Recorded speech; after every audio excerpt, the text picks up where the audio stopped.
मधुबन के बाबा, मधुबन के बाबा मुरली वाले, आपका क्या कहना, आपका क्या कहना। ओम शांति। आज 21 अक्टूबर 2023 के साकार मधुर महावाक्य हैं।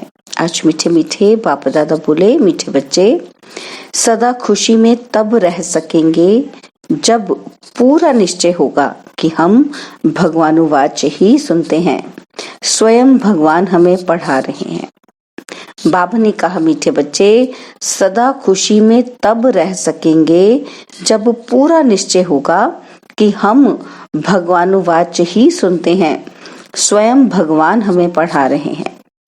बाबा ने आज प्रश्न पूछा कि ड्रामा अनुसार इस समय सभी प्लान क्या बनाते हैं और तैयारी कौन सी करते हैं। और उत्तर में बाबा समझाते कि इस समय सभी प्लान बनाते हैं कि इतने साल में इतना अनाज पैदा करेंगे, नई दिल्ली नया भारत होगा। लेकिन तैयारियां मौत की करते रहते हैं। सारी दुनिया के गले में मौत का हार पड़ा हुआ है। कहावत है, नर चाहत कुछ और, भई कुछ और की ओर। बाप का प्लान अपना है और मनुष्यों का प्लान अपना है। मुरली का गीत है, किसी ने अपना बना के मुझको मुस्कुराना सिखा दिया। ओम शांति। निराकार भगवानुवाच ब्रह्मा तन द्वारा। यह पहली बात तो पक्की कर लेनी चाहिए कि यहाँ कोई मनुष्य नहीं पढ़ाते, निराकार भगवान पढ़ाते हैं। उनको हमेशा परमपिता परमात्मा शिव कहा जाता है। बनारस में शिव का मंदिर भी है ना। तो पहले पहले आत्मा को यह निश्चय होना चाहिए कि बेहद का बाप हमको पढ़ाते हैं। जब तक ये निश्चय नहीं तो मनुष्य कोई काम का नहीं है। कौड़ी तुल्य है। बाप को जानने से हीरे तुल्य बन जाते हैं। कौड़ी तुल्य भी भारत के मनुष्य बनते हैं और हीरे तुल्य भी भारत के मनुष्य बनते हैं। बाप आकर मनुष्य से देवता बनाते हैं। पहले जब तक ये निश्चय नहीं है कि भगवान पढ़ाते हैं, वह जैसे कि इस कॉलेज में बैठते भी कुछ नहीं समझते हैं। वह खुशी का पारा ही नहीं चढ़ता। वह है हमारा मोस्ट बिलवेड बाप, जिसको भक्ति मार्ग में दुख के समय पुकारते थे, हे परमात्मा रहम करो। ये आत्मा कहती है। मनुष्य तो समझते नहीं कि लौकिक बाप होते हुए भी हम कौन से बाप को याद करते हैं। आत्मा मुख द्वारा कहती है कि ये हमारा लौकिक बाप है और यह हमारा पारलौकिक बाप है। तुम अब देही अभिमानी बने हो, बाकी मनुष्य है देह अभिमानी। उनको आत्मा और परमात्मा का पता ही नहीं है। हम आत्माएं उस परमपिता परमात्मा के बच्चे हैं। यह ज्ञान कोई को भी नहीं है। बाप पहले पहले ये निश्चय कराते हैं, भगवानुवाच, मैं तुमको राजयोग सिखलाता हूँ। तुम देह सहित देह के जो भी संबंध हैं उनको भूल अपने को आत्मा निश्चय कर मुझ बाप को याद करो। कोई मनुष्य व कृष्ण आदि ऐसे कह न सके। यह है ही झूठी माया, झूठी काया, झूठा सब संसार। एक भी सच्चा नहीं। सचखंड में फिर एक भी झूठा नहीं होता। यह लक्ष्मी नारायण सचखंड के मालिक थे, पूज्य थे। अभी भारतवासी धर्म भ्रष्ट कर्म भ्रष्ट बन पड़े हैं, इसलिए नाम ही है भ्रष्टाचारी भारत। श्रेष्ठाचारी भारत सतयुग में होता है। वहाँ सब सदैव मुस्कुराते हैं, कभी बीमार रोगी नहीं होते। यहाँ भल कहते हैं कि फलाना स्वर्ग पधारा, परंतु जानते कोई भी नहीं है। इस समय का राज्य भी मृग तृष्णा के समान है। एक हिरन की कहानी है ना कि पानी समझ अंदर गया और दलदल में फंस गया। तो इस समय है दुबन का राज्य। जितना श्रृंगारते हैं उतना और ही गिरते जाते हैं। कहते रहते हैं कि भारत में अनाज बहुत होगा, ये होगा, होता तो कुछ भी नहीं। इसको कहा जाता है नर चाहत कुछ और और की और भाई। बाप कहते हैं ये कोई राज्य नहीं है, राज्य तो उनको कहा जाए जहां कोई किंग और क्वीन हो।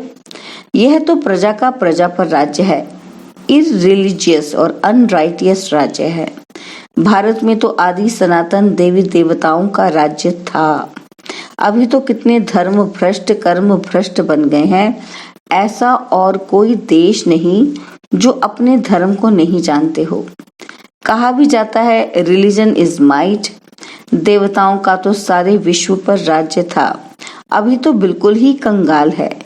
कितनी बाहर से मदद ले रहे हैं। उन्हों को है बाहुबल की मदद और तुमको है योग बल की मदद।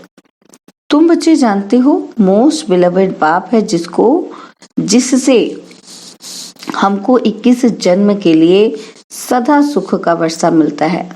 वहां कभी दुख की रोने आदि की बात ही नहीं, कभी अकाले मृत्यु नहीं होती, ना तो आजकल के मुआफिक इकट्ठे 4-5 बच्चे पैदा करते हैं। एक तरफ देखो खाने के लिए नहीं है, कहते हैं बर्थ कंट्रोल करो। नर चाहत कुछ और, समझते हैं न्यू दिल्ली नया राज्य है, परंतु है कुछ भी नहीं। मौत सबके गले में पड़ा है, मौत की पूरी तैयारी कर रहे हैं। बरोबर 5000 वर्ष पहले मुआफिक यह वही भारत महाभारत लड़ाई है। बाप कहते हैं यह तो कोई राज्य नहीं है,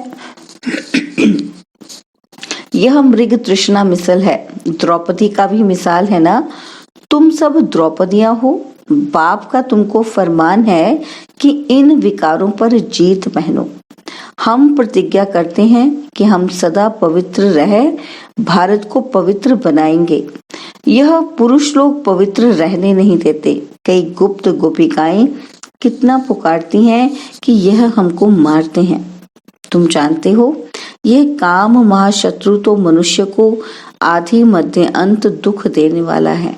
बाप कहते हैं इस पर तुम्हें जीत पानी है। गीता में भी है भगवानुवाच, काम महाशत्रु है परंतु मनुष्य समझते नहीं। बाप कहते हैं पवित्र बनो तब तुम राजाओं का राजा बनेंगे। अब बताओ राजाओं का राजा बनना है या पतित बनना है? यह एक जन्म बाप कहते हैं मेरे खातिर पवित्र बनो। अपवित्र दुनिया का विनाश, पवित्र दुनिया की स्थापना हो जाएगी।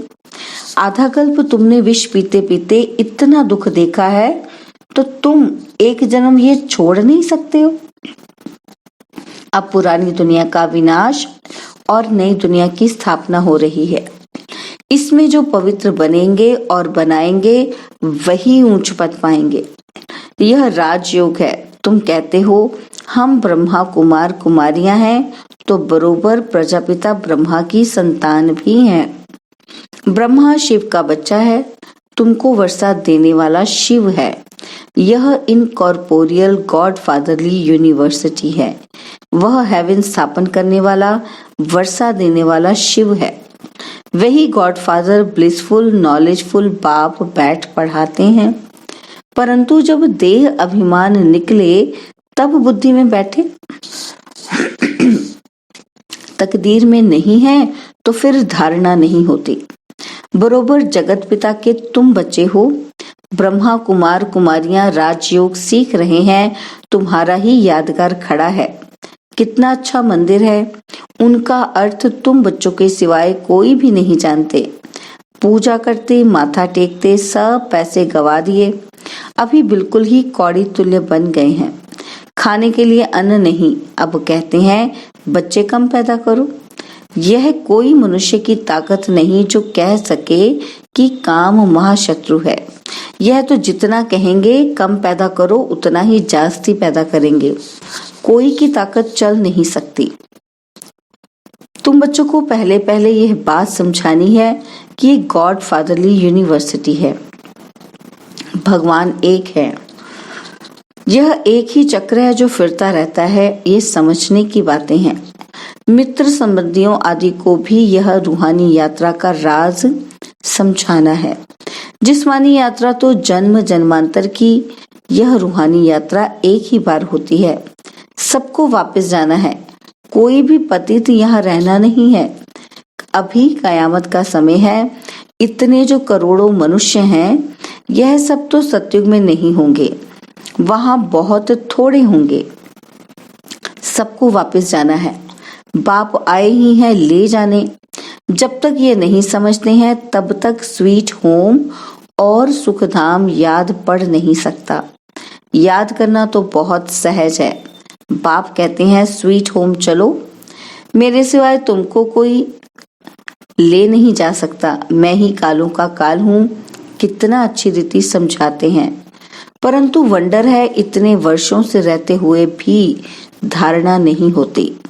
कोई तो बहुत होशियार हो जाते और कोई कुछ भी नहीं समझते। इसका मतलब यह नहीं कि पुरानों का ही ऐसा हाल है तो हमारा क्या होगा। नहीं, स्कूल में सभी नंबर 1 थोड़ी होंगे, यहाँ भी नंबरवार हैं। सबको समझाना है कि बेहद के बाप से वर्षा लेने का अभी समय है। 21 जन्म के लिए सदा सुख का वर्षा पाना है। कितने ब्रह्मा कुमार कुमारियां पुरुषार्थ कर रहे हैं, नंबरवार तो होते ही हैं। तुम जानते हो, पतित पावन एक ही बाप है, बाकी सब हैं पतित। बाप कहते हैं सबका सदगति दाता एक है, वही स्वर्ग की स्थापना करते हैं और फिर सिर्फ भारत ही रहेगा, बाकी सब विनाश हो जाएंगे। मनुष्य की बुद्धि में इतनी बात भी नहीं बैठती है। बाप कहते हैं बच्चे मेरे मददगार बनो तो मैं तुमको स्वर्ग का मालिक बनाऊंगा। हिम्मते मर्दा मददे खुदा, गाते तो हैं कि खुदाई खिदमतगार, वास्तव में वह है जिस्मानी सल्वेशन आर्मी। सच्चे सच्चे रूहानी सल्वेशन आर्मी तुम हो। भारत का बेड़ा जो डूबा हुआ है उनको सल्वेज करने वाली तुम भारत माता शक्ति अवतार हो। गुप्त सेना हो। शिव बाबा गुप्त तो उनकी सेना भी गुप्त। शिव शक्ति पांडव सेना। सच्ची सच्ची सत्य नारायण की कथा यह है, बाकी सब है झूठी कथाएं। इसलिए कहते हैं see no evil hear no evil. मैं जो समझाता हूँ वो सुनो। यह है बेहद का बड़ा स्कूल। इस यूनिवर्सिटी के लिए यह मकान बनाए हैं। पिछाड़ी में यहाँ बच्चे आकर रहेंगे। जो योग युक्त होंगे वह आकर रहेंगे। इन आंखों से विनाश देखेंगे। जो स्थापना तथा विनाश का साक्षात्कार तुम अभी दिव्य दृष्टि से देखते हो, फिर तुम इन आंखों से देखेंगे। इसमें बड़ी विशाल बुद्धि चाहिए। जितना बाप को याद करेंगे उतना बुद्धि का ताला खुलता जाएगा। अगर विकार में गया तो एकदम ताला बंद हो जाएगा। स्कूल छोड़ दिया तो फिर ज्ञान बुद्धि से एकदम निकल जाएगा। पतित बना फिर धारणा हो न सके। मेहनत है, ये कॉलेज है विश्व का मालिक बनने के लिए। यह ब्रह्मा कुमार कुमारियां शिव बाबा के पोत्रे पोत्रियां हैं। यह अब भारत को स्वर्ग बना रहे हैं। यह रूहानी सोशल वर्कर्स हैं जो दुनिया को पावन बना रहे हैं। मुख्य है ही प्योरिटी। श्रेष्ठाचारी दुनिया थी, अभी भ्रष्टाचारी है। यह चक्र फिरता रहता है। यह दैवी झाड़ का सैपलिंग लग रहा है जो आहिस्ते आहिस्ते वृद्धि को पाएगा। अच्छा, मीठे मीठे सिकिलते बच्चों प्रति माता पिता बाप दादा का याद प्यार और गुड मॉर्निंग। रूहानी बाप की रूहानी बच्चों को नमस्ते। हम रूहानी बच्चों की रूहानी बाप दादाजी को दिलवजान सिकवा प्रेम से नमस्ते। ओम शांति। प्यारे बाबा, मीठे बाबा, मेरे बाबा, शुक्रिया बाबा, शुक्रिया बाबा, शुक्रिया। धारणा के लिए मुख्य सार है। पहला पॉइंट है सच्चे सच्चे रूहानी सल्वेशन आर्मी बन भारत को विकारों से सल्वेज करना है। बाप का मददगार बन रूहानी सोशल सेवा करनी है। एक बाप से ही सत्य बातें सुननी है। Hear no evil see no evil. इन आंखों से पिछाड़ी की सीन देखने के लिए योग युक्त बनना है। बाबा ने आज वरदान दिया, अपसेट होने के बजाय हिसाब किताब को खुशी खुशी से चुकतू करने वाले निश्चिंत आत्मा भव। अपसेट होने के बजाय हिसाब किताब को खुशी खुशी से चुकतू करने वाले निश्चिंत आत्मा भव। यदि कभी कोई बात कहता है तो उसमें फौरन अपसेट नहीं हो जाओ। पहले स्पष्ट करो या वेरीफाई कराओ कि किस भाव से कहा है। अगर आपकी गलती नहीं है तो निश्चिंत हो जाओ।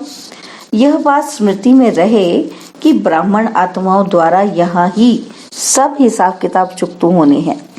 धर्मराजपुरी से बचने के लिए ब्राह्मण कहाँ न कहाँ निमित्त बन जाते हैं। इसलिए घबराओ नहीं, खुशी खुशी से चुकतू करो, इसमें तरक्की ही होनी है। स्लोगन है, बाप ही संसार है, सदा इस स्मृति में रहना यही सहज योग है। बाप ही संसार है, सदा इस स्मृति में रहना यही सहज योग है। ओम शांति। आज मातेश्वरी जी के भी मधुर महावाक्य सुनेंगे। तो आज मातेश्वरी जी समझाती हैं कि अजपा जाप निरंतर योग अटूट योग। अजपा जाप माना निरंतर योग और अटूट योग। तो मातेश्वरी जी कहती हैं कि जिस समय ओम शांति कहते हैं ना, तो उसका यथार्थ अर्थ है मैं आत्मा उस ज्योति स्वरूप परमात्मा की संतान हूँ। हम भी उस पिता ज्योति बिंदु परमात्मा के मुआफिक आकार वाली हैं। बाकी हम सालिग्राम बच्चे हैं, तो हमें अपने ज्योति स्वरूप परमात्मा के साथ योग रखना है। उससे ही योग रखकर लाइट माइट का वर्षा लेना है। तभी तो गीता में स्वयं भगवान के महावाक्य हैं। क्या है? मन मना भाव। मुझ ज्योति स्वरूप पिता के समान तुम बच्चे भी निराकारी स्वरूप में स्थित हो जाओ। इसको ही अजपा जाप कहा जाता है। अजपा जाप माना कोई भी मंत्र जपने के सिवाय नेचुरल उस परमात्मा की याद में रहना। इसको ही पूर्ण योग कहते हैं। योग का मतलब है एक ही योगेश्वर परमात्मा की याद में रहना। तो जो आत्माएं उस परमात्मा की याद में रहती हैं, उन्हों को योगी अथवा योगिनिया कहा जाता है। जब उस योग अर्थात याद में निरंतर रहें, तब ही विकर्मों और पापों का बोझ नष्ट हो और आत्माएं पवित्र बने, जिससे फिर भविष्य जन्म में देवताई प्रारब्ध मिले। अब ये चाहिए नॉलेज, तभी योग पूरा लग सकता है। तो अपने को आत्मा समझ परमात्मा की याद में रहना, यह है सच्चा ज्ञान। इस ज्ञान से ही योग लगता है। अच्छा, ओम शांति। और अब यह एक बहुत अच्छी वीडियो भी जरूर देखें।